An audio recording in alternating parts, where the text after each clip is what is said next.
ورسوله الكريم أما بعد فأعوذ بالله من الشيطان الرجيم بسم الله الرحمن الرحيم سورة البقرة مدنية بسم الله الرحمن الرحيم ألف لام ميم ذلك الكتاب لا ريب فيه هدى للمتقين الذين يؤمنون بالغيب ويقيمون الصلاة ومما رزقناهم ينفقون والذين يؤمنون بما أنزل إليك وما أنزل من قبلك وبالآخرة هم يوقنون أولئك على هدى من ربهم وأولئك هم المفلحون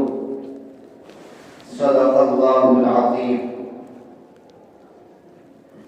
میرے نہایت محترم بزرگوں، عزیزوں اور نوجوان ساتھیوں، قرآن کریم کی نسبت سے، قرآن کریم کی محبت میں، قرآن کریم کے مطلب کو، تفسیر کو، درس کو سمجھنے کے لیے ہم یہاں پر جمع ہیں۔ اللہ رب العزت سے بندہ دعا گو ہے کہ اللہ رب العزت ہمارے یہاں جڑنے کو قبول فرمائے، اخلاص اور للہیت کی توفیق عطا فرمائے۔ اللہ کا فضل اور اس کا کرم ہوا کہ گزشتہ جمعہ سورۃ الفاتحہ کی مکمل تفسیر گزر چکی ہے۔ اب سورۃ الفاتحہ کے بعد قرآن کریم کی ترتیب کے لحاظ سے سورۃ البقرہ کا نام آتا ہے۔ سورۃ البقرہ، اللہ رب العزت نے بقرہ نام کیوں رکھا ہے؟ اس کا مطلب یہ ہے کہ بقرۃ عربی میں گائے کو کہتے ہیں۔ جیسے ہماری دو عیدیں ہیں، بقرہ عید اور عید الاضحیٰ، اس میں سے یہ عید کا نام ہے بقرہ عید، یعنی گائے والے عید۔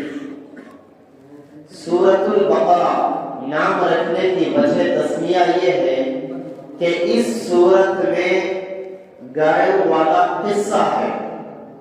اللہ رب العزت کسی سورت کا نام رکھتا ہے تو اس میں جو مضمون رہتا ہے، اس مضمون کو دیکھتے ہوئے سورت کا نام رکھا جاتا ہے۔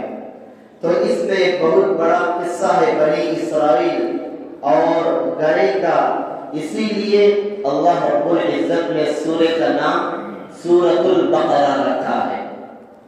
یہ سورۃ البقرہ مدنی سورتوں میں سے ایک سورت ہے۔ اللہ رب نبی پاک صلی اللہ علیہ وسلم کے دو دور گزرے ہیں، ایک مکی کا دور، ایک مدینہ المنورہ کا دور۔ اللہ کے نبی صلی اللہ علیہ وسلم مکہ المکرمہ سے ہجرت کر مدینہ المنورہ جب پہنچے تب سب سے پہلے جو سورت نازل ہوئی وہ سورۃ البقرہ ہے۔ اس لیے اس سورت کو مدنی سورت کہا جاتا ہے۔ اور سورۃ الفاتحہ مکی سورت ہے۔ نبی پاک صلی اللہ علیہ وسلم کے مکے کی زندگی میں جو مکی دور گزرا ہے، مکے میں سورۃ الفاتحہ نازل ہوئی۔ سورۃ البقرہ مدنی سورت ہے، مدینہ المنورہ میں نازل ہوئی۔ اگرچہ اس کی بعض آیتیں، سورۃ البقرہ کی بعض آیتیں مکہ المکرمہ حج کے موقع پر نازل ہوئی تھی، لیکن اس کا اکثر و بیشتر حصہ مدینہ المنورہ میں نازل ہوا۔ اور مفسرین کے بول چال میں، مفسرین کی اصطلاح میں اس کو مدنی ہی کہتے ہیں۔ سورۃ البقرہ میں 286 آیتیں ہیں، 280 پر 6 آیتیں ہیں سورۃ البقرہ میں۔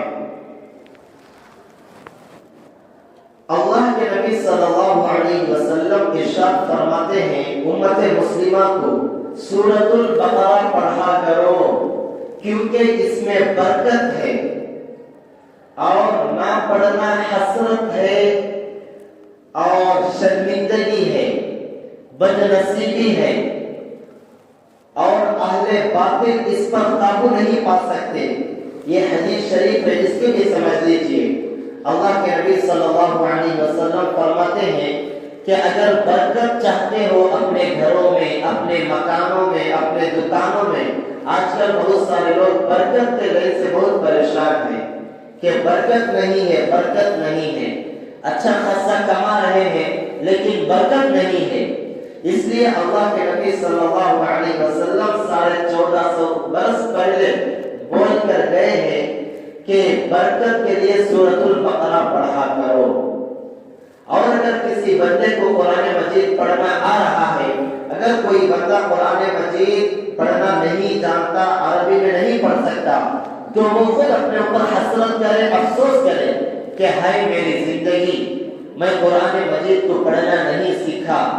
وہ خود اپنے اوپر ملامت کرے، اپنے اوپر افسوس کرے۔ لیکن اللہ کے نبی صلی اللہ علیہ وسلم فرما رہے ہیں اگر کسی بندے کو قرآن مجید پڑھنا آتا ہے عربی میں تجوید کے ساتھ، پھر بھی وہ نہیں پڑھتا ہے تو وہ بدنصیب ہے، بدنصیب ہے، قرآن کریم کے ساتھ لاپرواہی برت رہا ہے۔ اس لیے قرآن مجید کو پڑھنا چاہیے اور سورۃ البقرہ کی تلاوت کرنا چاہیے۔ اور اللہ کے نبی صلی اللہ علیہ وسلم آگے یہ جملہ ارشاد فرما رہے ہیں اہل باطل اس پر قابو نہیں پا سکتے۔ مفسرین کرام نے فرمایا باطل سے مراد جادو لوگ ہیں۔ آج کل امت مسلمہ اس بیماری سے دوچار ہے، ہر ایک کو یہ شکایت ہے اپنے رشتہ دار ہمارے اوپر جادو کر رہے ہیں، اڑوس پڑوس کے لوگ جادو کر رہے ہیں۔ اللہ کے نبی صلی اللہ علیہ وسلم نے فرمایا اہل باطل اس پر قابو نہیں پا سکتے، یعنی جادوگر وغیرہ اس پر قابو نہیں پا سکتے۔ اگر کوئی بندہ اس میں مبتلا ہے کہ شک و شبہ میں ہے کہ پورا بندہ مجھ پر جادو کر دیا، ہمارے گھر والوں پر جادو کر دیا، یہ جادو شریعت میں ہے۔ اگر کوئی بندہ کسی کو جادو کر رہا ہے تو جادو کا اثر ہوگا، یہ ہماری باتیں نہیں ہے، جادو کا اثر شریعت میں ہوتا ہے۔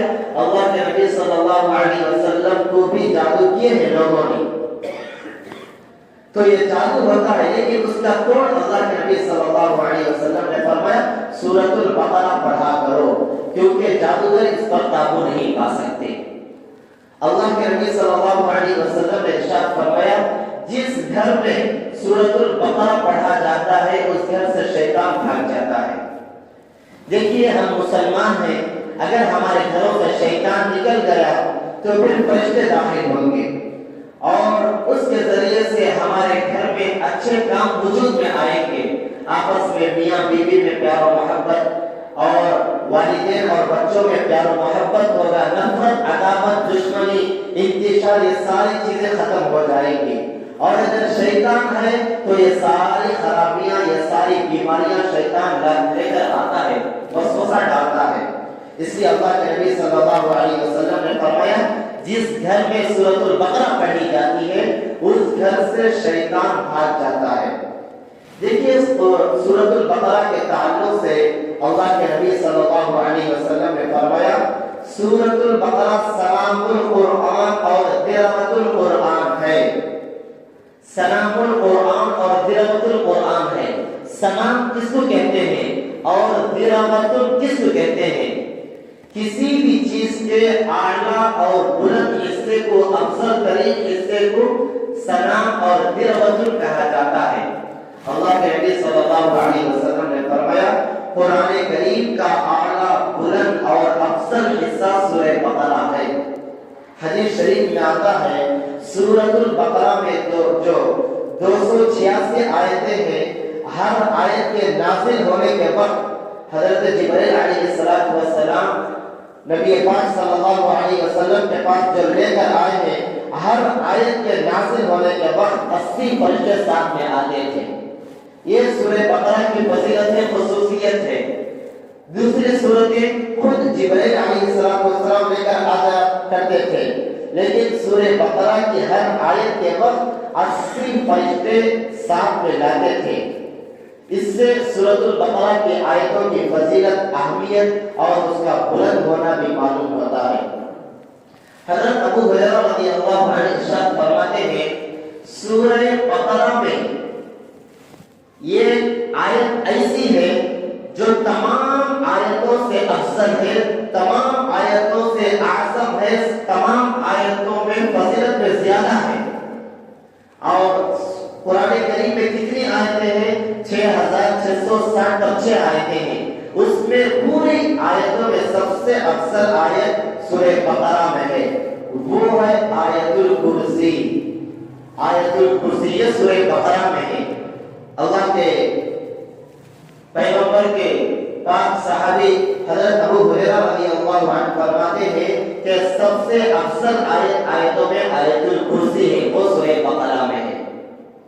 حضرت عبداللہ بن مسعود رضی اللہ عنہ ارشاد فرماتے ہیں سورہ بقرہ میں 10 آیتیں ایسی ہیں کہ اگر کوئی بندہ اس کو اپنے گھر میں روزانہ پڑھ لیتا ہے تو شیطان، جنات بھاگ جاتے ہیں، اور اگر بندہ اپنے گھر میں پڑھتا ہے تو اس کی طرف سے، اس کے اہل و عیال کی طرف سے اس گھر میں اس دن رنج نہیں ہوگا، دکھ اور تکلیف نہیں ہوگی، آفت اور مصیبت نہیں ہوگی۔ صرف 10 آیتیں اگر ہم پڑھیں گے تو 2 سے 3 منٹ لگیں گے 10 آیتیں پڑھنے سے، لیکن اس کی خیر خواہی، اس کے برکات کتنے ہیں۔ دیکھیے ہم کو روزانہ شکایت ہے، کوئی گھر میں بیمار ہو رہا ہے، کوئی گھر کا آدمی حادثے میں ایکسیڈنٹ وغیرہ ہو رہا ہے، کوئی اچانک آفت مصیبت آ رہی ہے، یہ ساری چیزیں ختم ہو جائے گی اور عاملوں کے دروازوں پر جانا بھی بند ہو جائے گا۔ گھر میں ہمارے اوپر کوئی جادو کر دیا، گھر کے اوپر کوئی جادو کر دیا، تو لوگ مہینے مہینے سال پریشان ہیں اور عاملوں کا چکر کاٹ رہے ہیں، اور عامل لوگ ایمان بھی لوٹتے ہیں، جیب بھی لوٹتے ہیں، پیسہ بھی خوب لوٹ لیتے ہیں، اور ساتھ میں جو کچھ بھی جاننے والے نہیں ہیں، نہ قرآن جانتے نہ حدیث جانتے، وہ ایمان بھی لوٹ لیتے ہیں اور افاقہ نہیں ہوگا۔ اس لیے سورہ بقرہ کی 10 آیتیں ایسی ہیں، اگر آپ لوگ اپنے گھروں میں پڑھیں گے تو آپ کے لیے بھی خیر خواہی، آپ کے گھر والوں کے لیے، گھر کے لیے بھی خیر خواہی۔ اور اللہ کے نبی صلی اللہ علیہ وسلم نے فرمایا وہ 10 آیتیں کسی مجرور دیوانے کے اوپر پڑھ کر دم کرے، یقین کے ساتھ انشاءاللہ اس کو افاقہ ہو جائے گا، اس کی دیوانی ختم ہو جائے گی، اس کو صحت اللہ رب العزت دے دے گی۔ تو وہ 10 آیتیں کون سی ہیں؟ سورۃ البقرہ شروع کی 4 آیتیں، اگر کوئی معلوم کرنا چاہے تو الگ سے مل کر معلوم کر سکتے ہیں، حفظ کر سکتے ہیں۔ سورۃ البقرہ کے شروع کی 4 آیتیں، درمیان میں آیت الکرسی ہے، تیسرے پارے کے پہلے صفحے میں جو 15 لائن والا قرآن ہے، حفظ قرآن، تیسرے پارے کے شروع میں آیت الکرسی ایک آیت ہے، اس کے بعد چھوٹی 2 آیتیں ہیں۔ شروع کے ابتدائی آیت، شروع کے 4 آیتیں، آیت الکرسی ایک آیت، اس کے بعد 2 آیتیں، یہاں پر 7 ہو گئی۔ اور سورۃ البقرہ کے آخر میں 3 آیتیں، بالکل آخر کی 3 آیتیں، یہ 10 آیتیں اگر کوئی بندہ پڑھے گا تو یہ تمام برائیوں سے، مصیبتوں سے، آفتوں سے محفوظ ہو جائے گا۔ اس لیے آپ تمام حضرات بھی قرآن مجید اپنے گھروں میں بھی پڑھا کریں۔ مسجد میں تو پڑھتے ہیں لیکن گھر میں بھی قرآن مجید کو پڑھنا چاہیے۔ بسم اللہ الرحمن الرحیم، شروع اللہ کے نام سے جو بے حد مہربان ہے، نہایت رحم والا ہے۔ الف لام میم، دیکھیے قرآن مجید میں آپ اگر پڑھیں گے تو معلوم ہوگا الف لام میم، اور اسی طرح سے کاف ہا یا عین صاد، اسی طرح سے صرف صاد، اسی طرح سے یاسین صرف قاف، اور اسی طرح سے حامیم عین سین قاف، اس طرح کے الفاظ ملتے ہیں۔ ان کو عربی میں حروف مقطعات کہتے ہیں۔ اس کے معنی کسی بندے کو معلوم نہیں ہے۔ یہ جو حروف ہیں الف لام میم قاف صاد عین، ان کے معنی کسی بھی بندے کو معلوم نہیں ہے، یہاں تک کہ کسی نبی کو بھی اس کے معنی معلوم نہیں ہے۔ اس کے معنی اللہ رب العزت ہی بہتر جانتے ہیں، اس کو ان کو حروف مقطعات کہتے ہیں۔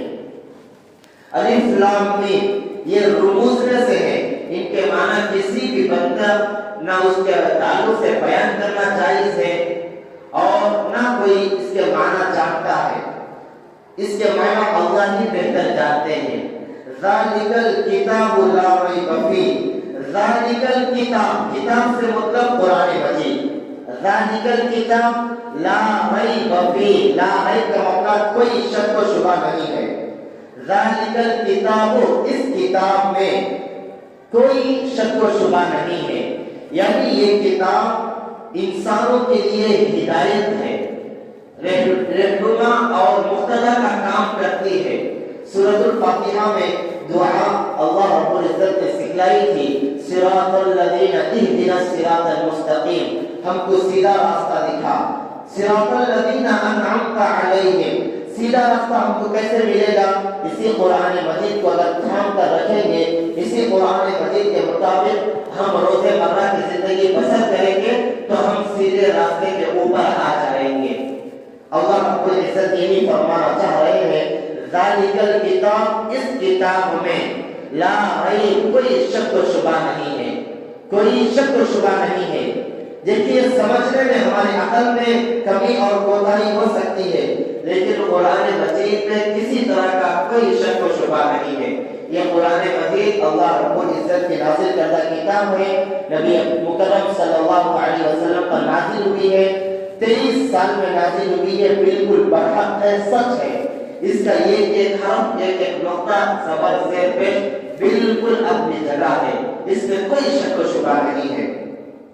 آگے اللہ رب العزت فرما رہے ہیں، ہدی للمتقین، متقین ڈرنے والوں کے لیے، ہدن راہ بتلاتی ہے، یہ کتاب ڈرنے والوں کے لیے، متقیوں کے لیے راہ بتلاتی ہے۔ متقی کون لوگ ہیں؟ آگے اللہ رب العزت اس کے صفات بیان کر رہے ہیں۔ دیکھیے یہ کتاب ڈرنے والوں کے لیے بھی ہدایت ہے، نہ ڈرنے والوں کے لیے بھی ہدایت ہے، مسلمانوں کے لیے بھی ہدایت ہے، کافروں کے لیے بھی ہدایت ہے، ہر انسان کے لیے ہدایت ہے یہ کتاب۔ ہدی للمتقین، ہدی کا مطلب راہ دکھلانا، سیدھا راستہ۔ متقین جو ڈرتے ہیں، اللہ رب العزت کا خوف رکھتے ہیں، ان کو سیدھا راستہ دکھلاتی ہے۔ آگے متقین کی صفات بیان کر رہے ہیں، الذین یؤمنون بالغیب وَيُقِيمُونَ الصَّلَاةَ وَمِمَّا رَزَقْنَاهُمْ يُنْفِقُونَ۔ ترجمہ سن لیجیے، الذین، جو لوگ یؤمنون یقین رکھتے ہیں، بالغیب، بالغیب بے دیکھی چیزوں پر، بے دیکھی چیزوں پر، جن چیزوں کو ہم نہیں دیکھ رہے ان پر بھی ہمارا ایمان ہے۔ الذین یؤمنون بالغیب، وہ لوگ جو بے دیکھی چیزوں پر ایمان رکھتے ہیں، یقین رکھتے ہیں۔ وَيُقِيمُونَ الصَّلَاةَ، اور نمازوں کو قائم کرتے ہیں۔ وَمِمَّا رَزَقْنَاهُمْ يُنْفِقُونَ، اور ہم نے رزقناہم، ان کو جو روزی دی ہے، رزق دیا ہے، اس میں سے وہ خرچ کرتے ہیں، ينفقون، خرچ کرتے ہیں۔ دیکھیے اس آیت مبارکہ میں، یہ قرآن مجید کی دوسری آیت ہے، اس آیت مبارکہ میں اللہ رب العزت متقیوں کی 3 صفات کو بیان کیا ہے، متقیوں کی 3 صفات کو بیان کیا ہے۔ پہلی صفت الذین یؤمنون بالغیب، بے دیکھی چیزوں پر ایمان رکھ رہے ہیں۔ اس کا مختصر خلاصہ یہ ہے کہ اللہ کے نبی صلی اللہ علیہ وسلم نے جو جو باتیں ہم کو بتلائی ہے، ہم ان پر ایمان رکھتے ہیں۔ اب بے دیکھی چیزوں کا مطلب کیا ہے؟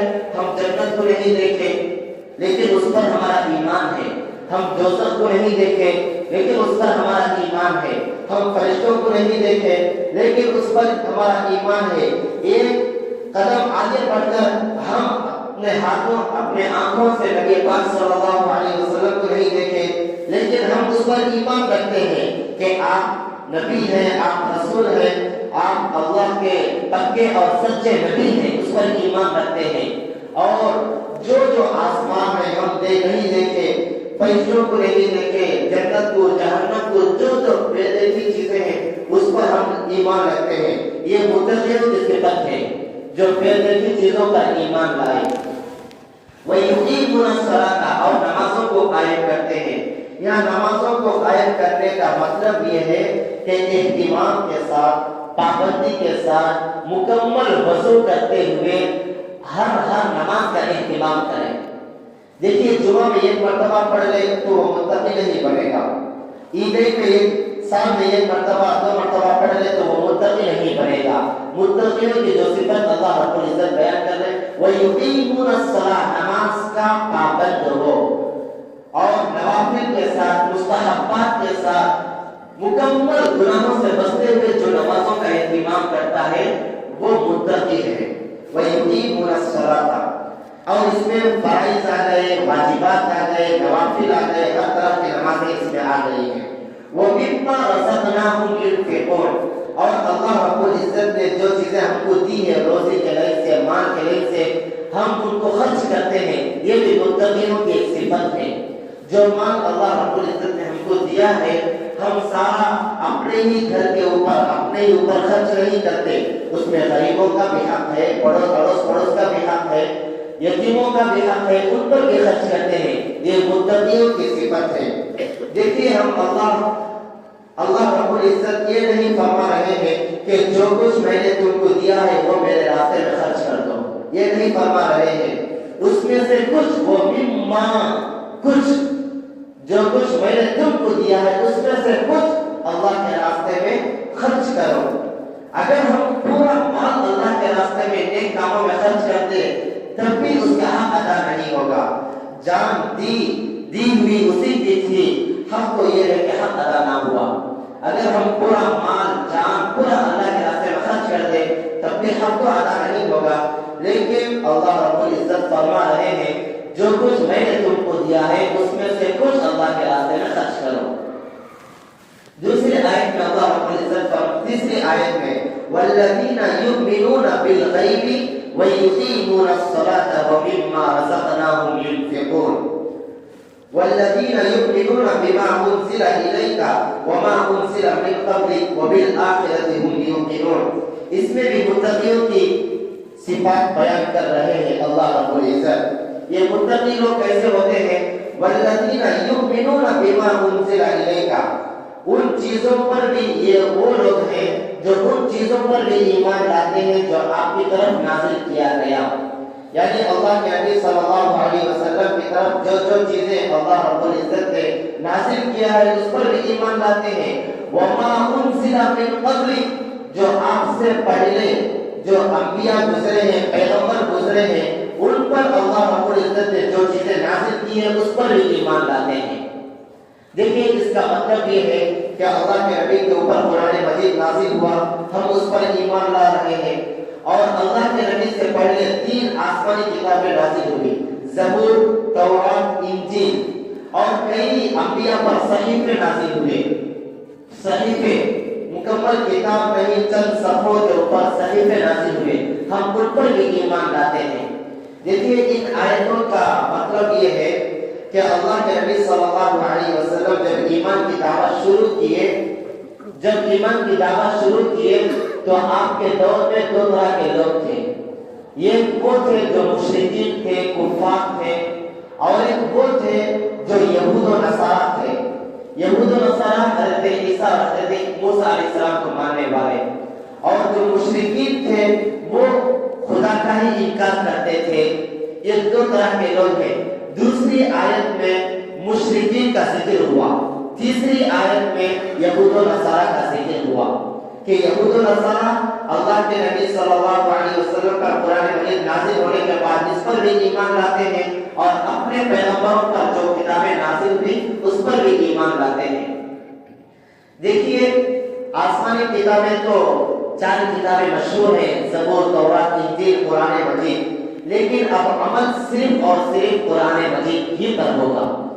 ہمارا کام یہ ہے کہ ہم اس پر ایمان رکھیں کہ وہ اللہ کی طرف سے نازل ہوئی ہے، پیغمبروں پر نازل ہوئی ہے، لیکن عمل صرف اور صرف قرآن مجید پر ہوگا۔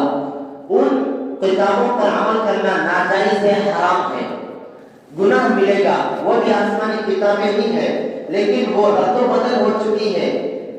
بعض لوگوں نے، ان کے علماء نے، یہودیوں کے علماء، عیسائیوں کے علماء نے اپنی مطلب کی باتیں اس میں رکھی ہیں اور بے مطلب کی باتیں سارے چیزوں کو ہضم کر دیا ہے۔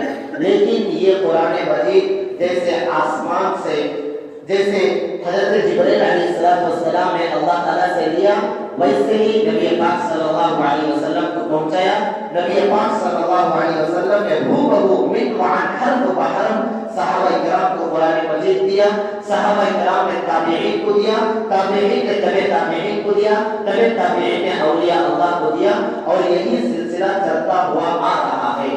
اور یہ قرآن مجید میں ایک حرف، ایک زبر، زیر، ایک نقطے کا بھی رد و بدل نہیں ہوا ہے۔ اب صرف اور صرف عمل اسی پر ہوگا، لیکن ایمان ان ساری کتابوں پر ہوگا، عمل اس کتاب پر ہوگا۔ وَبِالْآخِرَةِ هُمْ يُوقِنُونَ، اور یہ متقی لوگ آخرت کا پر بھی ایمان اور یقین رکھتے ہیں، ہر وقت آخرت کا اپنے استحضار میں رکھتے ہیں۔ متقی لوگ ہر وقت ہم کو یہ دنیا سے جانا ہے، اللہ کے سامنے پیش ہونا ہے، حساب و کتاب دینا ہے، وہاں پر روز جزا کا مالک اللہ رب العزت ہے، ہمارے نیک کاموں کا بدلہ اللہ دیں گے، اور برے کاموں کے تعلق سے، گناہوں کے تعلق سے سوال و جواب ہوگا، نفسی کا عالم ہوگا، میدان محشر قائم ہوگا، جنت بھی ہوگی، دوزخ بھی ہوگا۔ متقی لوگوں کے ذہنوں میں، دلوں میں یہی ساری چیزیں گھومتی ہوئی ہوگی۔ یہ متقیوں کی ایک صفت ہے، وَبِالْآخِرَةِ هُمْ يُوقِنُونَ۔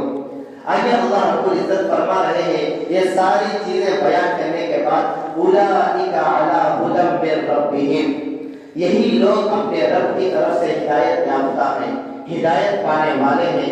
وَأُولَٰئِكَ هُمُ الْمُفْلِحُونَ، اور یہی لوگ نجات پانے والے ہیں، کامیاب ہیں۔ کون لوگ؟ جن چیزوں کو پیچھے ذکر کیا ہے، یہ سارے اوصاف، یہ ساری صفتیں جن لوگوں کے اندر پائی گئی ہیں، وہ وہی لوگ اللہ رب العزت کی طرف سے ہدایت یافتہ ہیں، ہدایت پر ہیں، کامیاب اور کامرانی پر ہیں، اپنے اللہ رب العزت کے مقصد کو پائے ہوئے ہیں، اور یہی لوگ کامیاب ہیں۔